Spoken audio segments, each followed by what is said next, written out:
Bonjour à tous. Alors, on se présente pour ceux qui ne nous connaissent pas. Moi, c'est Corinne. Et moi, c'est Michel. Voilà, bon, il y en a qui ne nous connaissent pas, c'est fait. Voilà. Et on fait cette vidéo pour vous parler de nos 7 ans de navigation sur notre catamaran Javerne, qui est de construction de la marque Catataille. C'est ça? Ouais. Alors, donc, c'est un gros débriefing qu'on est en train de faire maintenant avec tout plein de points que vous nous avez envoyés aussi, vos demandes, etc. On a mélangé tout ça pour faire un petit peu justement ce fameux débriefing. Ben en fait, ça fait 7 ans qu'on navigue et maintenant on arrête. Voilà, c'est pour ça que maintenant on fait un débriefing pour éventuellement aider les nouveaux navigateurs ou ceux qui sont déjà en voyage, enfin, ou juste pour raconter notre histoire. Voilà. Donc déjà, comment a démarré cette idée? C'est toi, hein? Bien sûr.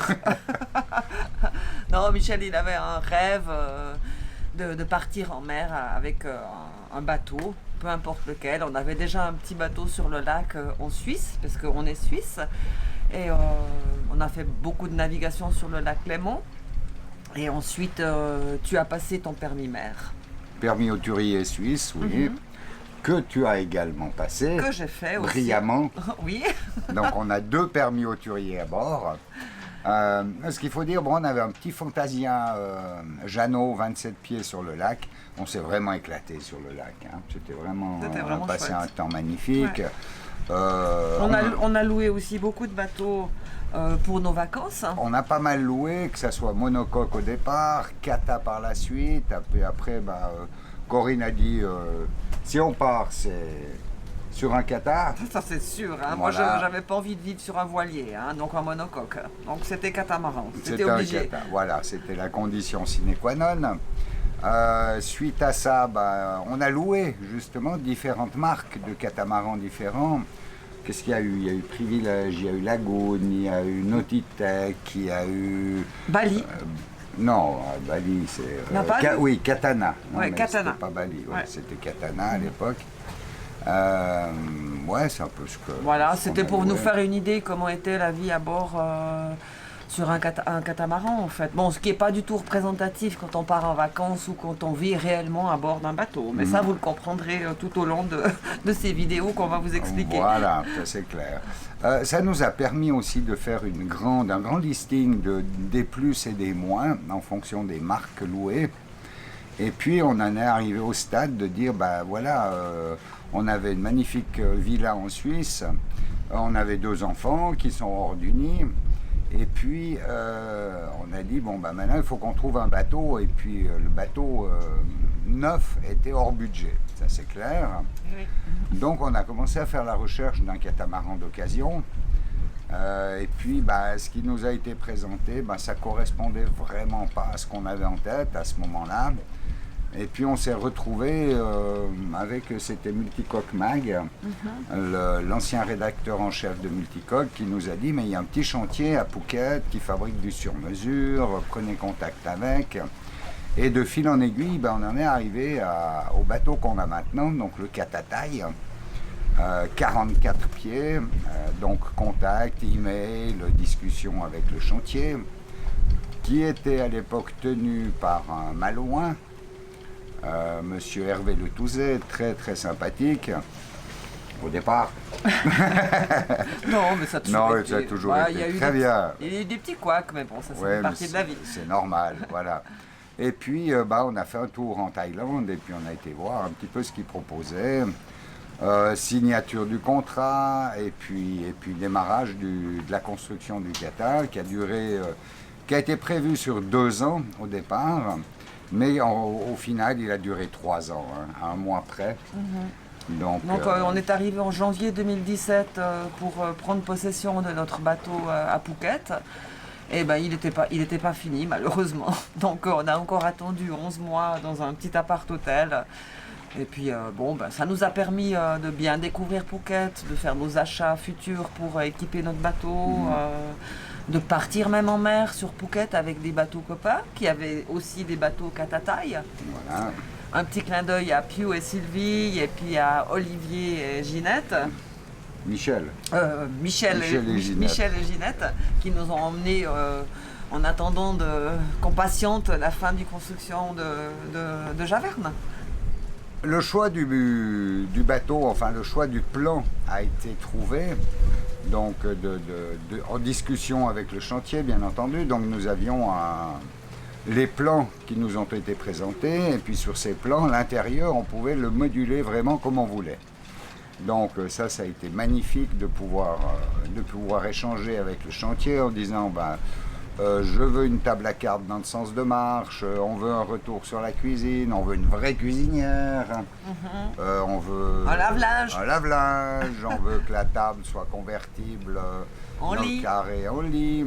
Ensuite, le avec une coque propriétaire et une coque invitée, donc une cabine pour dormir pour nous, toute la coque, et l'autre coque, deux chambres. Deux cabines, ouais, deux places. Une salle de bain, ouais. Voilà. Et puis ce qu'on voulait également, enfin ça s'est fait en cours de route, c'est que le chantier, donc Hervé, est venu avec énormément d'idées que nous ne connaissions pas du tout à l'époque. Il y a eu un choix, malheureusement, j'ai pas fait le bon choix, mais ça je ne le savais pas à l'époque. Sail Drive ou Arbre d'Hélice. Ah oui. Voilà, donc là j'aurais dû choisir Arbre d'Hélice, j'ai choisi Sail Drive. À refaire, voilà, ça c'est vraiment le petit couac. Le poste de bar avec tous les retours, les 3 riz reviennent au poste de bar, il n'y a jamais besoin d'aller au pied de main. Enfin, il y a eu plein de discussions, plein de détails comme ça qui ont évolué pendant la construction du bateau, et ça c'était vraiment magnifique. Ouais, puis au fil les 11 mois qu'on est resté à attendre la fin de la construction du bateau, ça t'a permis d'aller régulièrement sur le chantier pour discuter avec le patron, qu'est-ce qu'on fait là, donc c'était vraiment, il était bien fini. C'était enrichissant, ouais. J'ai appris énormément en cours de route, parce que bien entendu, les 11 derniers mois, c'est là qu'il y a toute la finition du bateau. Que ce soit l'accastillage, que ce soit la plomberie, que ce soit l'électricité. Donc là, j'ai pu m'immiscer dans tous ces éléments. Et puis, c'est bien de savoir où passent les câbles, de savoir où passe la tuyauterie, etc. Donc, oui, très enrichissant et très intéressant. Puis est arrivé le jour où on a pu amener nos affaires sur le bateau et partir. Voilà, ouais. Et puis qu'est-ce qu'on a fait? Alors on est parti sur une île qui était à 3 ou 4 000. Et puis le premier problème commençait. Ouais, non, déjà, départ du chantier, je tourne la barre à gauche, elle va à droite. Ouais. Bon, ça fait un petit coup de marche arrière au chantier, ils avaient inversé un truc. Il y a eu des tas de petites bricoles comme ça. Pendant 1 an, on est revenu régulièrement au chantier pour faire des réparations, des modifications, on va dire. Des réparations, ouais. Ouais, enfin, c'est un bateau, c'est le numéro 001, donc il est unique. Et il y a eu pas mal de bricoles à faire, 1 an et demi pratiquement, où on faisait des allers-retours au chantier, au début assez fréquemment, puis après c'était beaucoup plus espacé. Puis bon, t'as beaucoup fait toi-même aussi, hein? Oui, bien sûr, à un moment donné, t'es bien obligé. Et puis c'est des petites bricoles après, donc j'informe le chantier, je dis j'ai trouvé ça, et puis j'ai fait ça, et puis tout s'est bien passé, voilà. Les premiers pas en mer, alors ça c'était assez rigolo, donc bien entendu on quitte le chantier, les premiers petits problèmes arrivent, on quitte le chantier, on a été à Koyaoyai, donc là on avait quand même une journée de navigation. Pratiquement une journée de navigation pour aller jusqu'à bas, c'est pas bien loin. Non, il n'y avait pas une journée. Bref, en gros une journée. Ouais, c'était énorme pour nous. Oui, au début. Le bateau, il est tout neuf. On est que les 2 à bord. On n'est plus en vacances. On est vraiment sur notre bateau, notre maison, etc. On part confiant. Et puis tout va bien. Et puis le soir, on se prend 30 nœuds, il me semble, entre Ouais, 20 et ouais. 30 nœuds. Ouais, on a dérapé. On a dérapé. T'as sorti l'ancre de secours. J'ai dû jeter l'ancre de secours. C'est quoi comme encre déjà? Alors on a une forteresse. Oui, c'était la forteresse. La forteresse. On a galéré pour la remonter. Ouais, après. le problème c'est que quand on lance une encre comme ça pour quand on dérape, heureusement je précise il n'y avait personne autour. Hein. Ouais, bon, non, là- alors là ça croche, la deuxième encre de secours croche, mais le lendemain quand il faut la renlever, Elle est plantée, hein, je vous garantis. Ah la non galère. de la vase en plus, oh là là. Enfin bon, ça fait partie Bah ouais, des ça, découvertes qu'on a fait. Ça, ouais. c'est vraiment les anecdotes du départ. Et puis, je crois qu'il y avait une commande de gaz qui a lâché ou une histoire comme ça. Donc, on n'avait plus de gaz sur un moteur. On avait le deuxième moteur. Donc, bah voilà, on a passé une magnifique nuit. Toi, tu as bien aimé cette nuit, il me Ah voilà, semble. bah, moi par désespoir, j'ai un petit peu trop bu, voilà. J'ai dit, bon, ça va pas du tout, faut que je boive un petit coup d'alcool pour me relaxer. Donc, je me rappelle, je téléphonais à une amie, puis je disais, mais ça va pas du tout. Notre première nuit en mer, c'est une catastrophe. Enfin bon, voilà. Ouais, ça, c'est les premières anecdotes. Bah, du coup, retour chantier, modification, réparation. Et puis, redépart. Redépart à Koyaoyai, de nouveau. De nouveau, pour ouais. être sûr. Hein. Ouais, ouais. Bon, après, on a pris en main notre bateau gentiment, avec des hauts et des bas, mais ça c'est normal. Comme on était nouveau navigateur, il fallait qu'on apprenne. Après, c'est la première grosse navigation où on change de pays. Oui, on est parti en Malaisie. On est Ouais. parti à Langkawi. Ouais, Pourquoi est-ce qu'on est parti à Langkawi? parce que c'est une île hors taxe. Donc on l'a fait très souvent. Ouais. On partait à Langkawi et puis on allait faire le plein spécialement de l'alcool parce qu'elle était très bon marché. Et puis l'île est magnifique, les mouillages sont extraordinaires, la Malaisie c'est beau. Ouais, c'était vraiment chouette. C'est vraiment sympa. Ouais. Là, il y avait quand même 2-3 jours de nave. Ouais, ouais. On s'arrêtait entre deux. On aurait pu le faire non-stop, mais à l'époque, on n'était pas habitué à faire des naves de nuit, donc on s'arrêtait chaque nuit, donc ça prenait 3 jours pour y Ouais, aller. 3 jours pour y aller.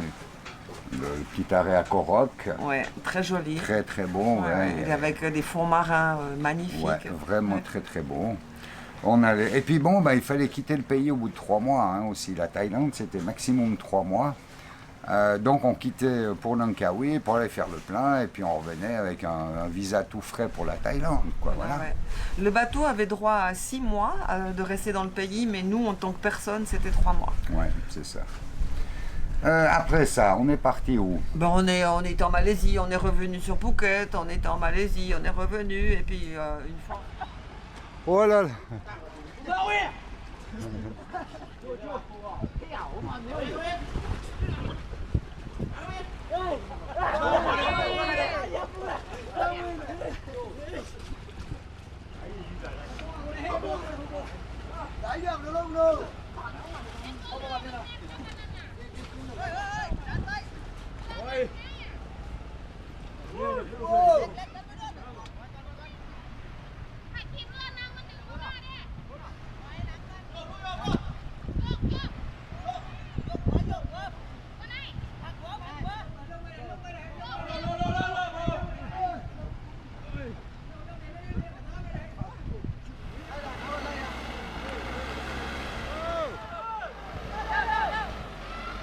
Nous sommes hors de l'eau, au chantier Catataï. Voilà, bah, le bateau continue d'avancer, voilà, tout seul, cool. Et tout ça pour un mois de réparation, de remise en état, d'entretien, de modification et autres.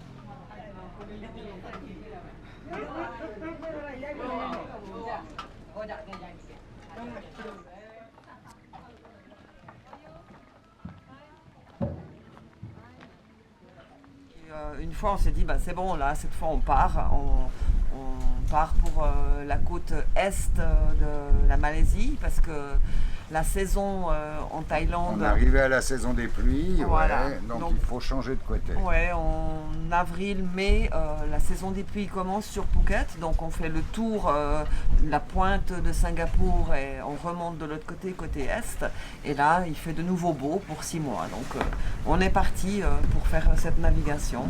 Et là, on a perdu une hélice. Ah ben voilà, ouais, encore une anecdote. Ah, perdu une hélice. Ouais. Donc là, alors effectivement, c'était une erreur du chantier, ils l'ont mal remonté, etc. On s'est retrouvé, oui, en Malaisie. Je me dis, mais non, il À avance. Port Dickson. Port Dickson. On ouais. a attendu 3 semaines pour qu'on soit livré d'une nouvelle hélice. Ouais. Donc on a bitché le bateau, ils nous ont livré des pièces, je vais pour monter les pièces. C'était pas les bonnes. Il a fallu renvoyer un mail, ils ont dû me renvoyer un nouveau moyeu d'hélice, rebitcher le bateau, remonter. Heureusement, il y a des marées là-bas, hein. Donc ça permet d'aller simplement sur le sable et puis de faire les travaux, hein, voilà. Résolu, c'est bon, on continue, on rencontre du monde aussi. Entre Bien deux, sûr, hein. ce qu'il y a de bien dans ce voyage, c'est qu'on a rencontré plein de navigateurs et chaque fois c'est des échanges très très enrichissants. C'est de l'amitié d'abord, c'est de l'amitié éphémère, mais c'est de l'amitié. Tout de suite on lie amitié avec les gens. Très facilement, ouais. oui, très facilement. On échange, on parle toujours de bateau, hein, faut pas rêver. Hein. On parle pas des problèmes politiques, hein, ça tout le monde s'en fout. On parle des problèmes de bateau. Ouais, ça vraiment. Mais c'est enrichissant, c'est intéressant. C'est aussi des gens qui sont en tour du monde. Ce qu'il faut voir aussi, c'est que là on était vraiment dans des endroits. On ne peut pas comparer ça par exemple aux Caraïbes où on est ici maintenant. Au marin, ouais. Où il y a tout. Donc tu as besoin d'une vis, tu as besoin de n'importe quoi, tu fais 3 minutes de dinghy, tu arrives dans un ship, puis tu trouves exactement la pièce que tu as besoin. Ici, il y a plus de 2000 bateaux. Nous, si on avait 3-4 bateaux autour de nous, ouais, c'était ça. ça faisait du monde, voilà. Donc on a eu cette habitude. Énormément d'anglo-saxons par contre, on parlait énormément anglais, très peu de francophones. On n'a pas de problème de langue anglaise, Non, donc ça va très bien. On s'est amélioré même. On s'est amélioré, ouais. Donc voilà un petit peu, bon, effectivement, énormément de rencontres. Après, il y a eu l'histoire du rallye Seito Southeast Asia.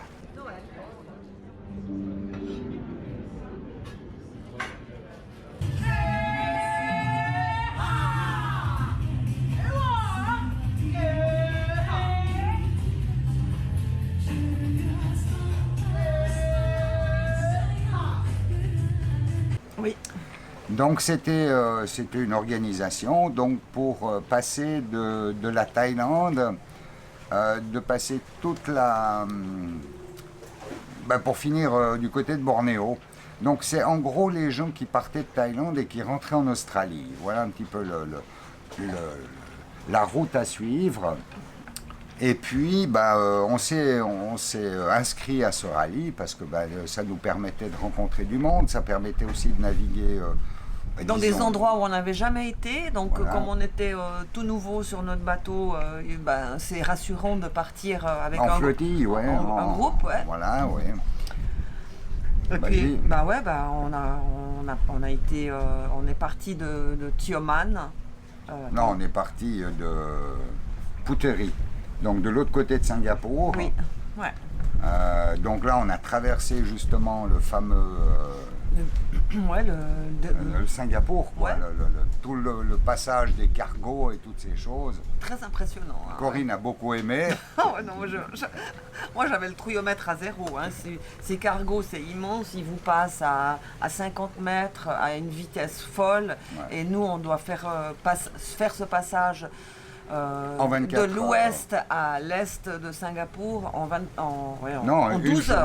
En 12 heures. Ouais, en 12 heures. Donc à 6 heures du matin, au lever du jour, on démarre et on arrive de l'autre côté en fin d'après-midi. Quand le soleil se couche. Ouais, c'est très difficile. C'est vraiment impressionnant traverser des routes de cargo. Et on est surveillé en permanence par Singapour, par la police de Singapour.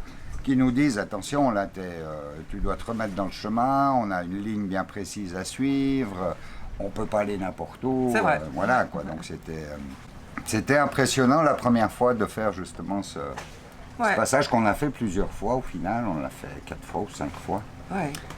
Donc on s'enfile avec ce rallye, on se retrouve de l'autre côté de Singapour, de la Malaisie, on remonte les îles Tioman.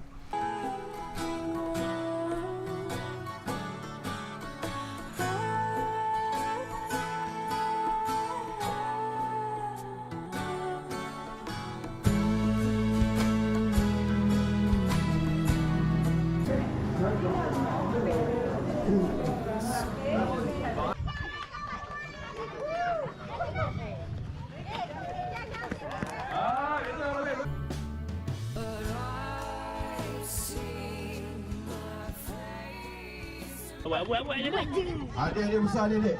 Hati-hati paling mahal. Banyak minat dia.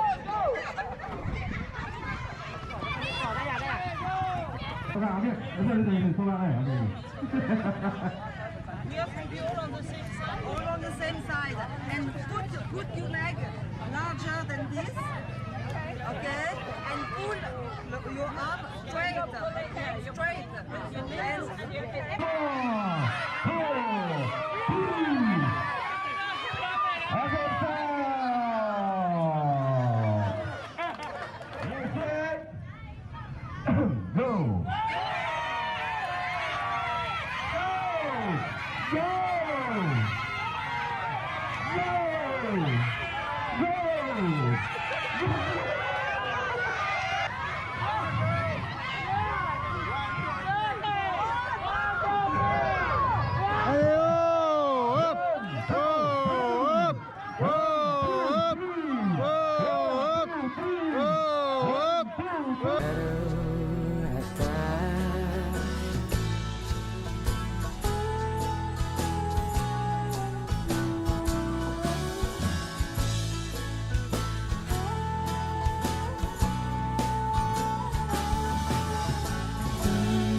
Go!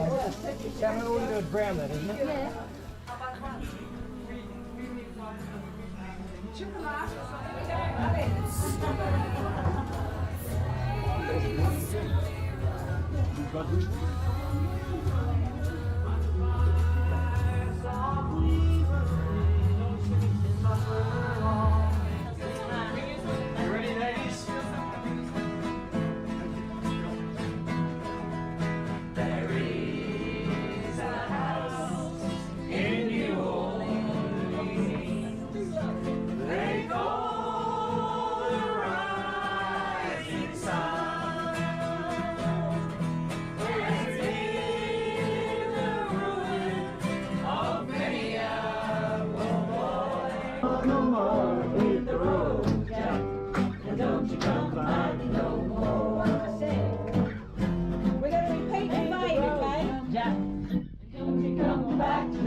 come back no more.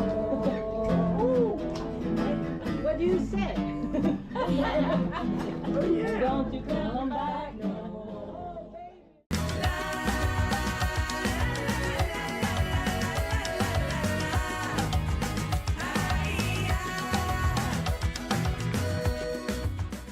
Alors, Michel a fini le film de notre traversée. Et qu'est-ce que tu as décidé de faire maintenant? Bah, de faire tous les sous-titres. Non, non, puis après ça? Bah, après de couper et puis faire les deux. Non, non, non, non, je parle pas de ça. Quelle est ton idée là que tu m'as dit avant? Oh, c'est ton idée. Bah, d'aller réveiller les jeunes. Je t'ai dit, faut pas y aller. Laisse-les dormir, ces gamins.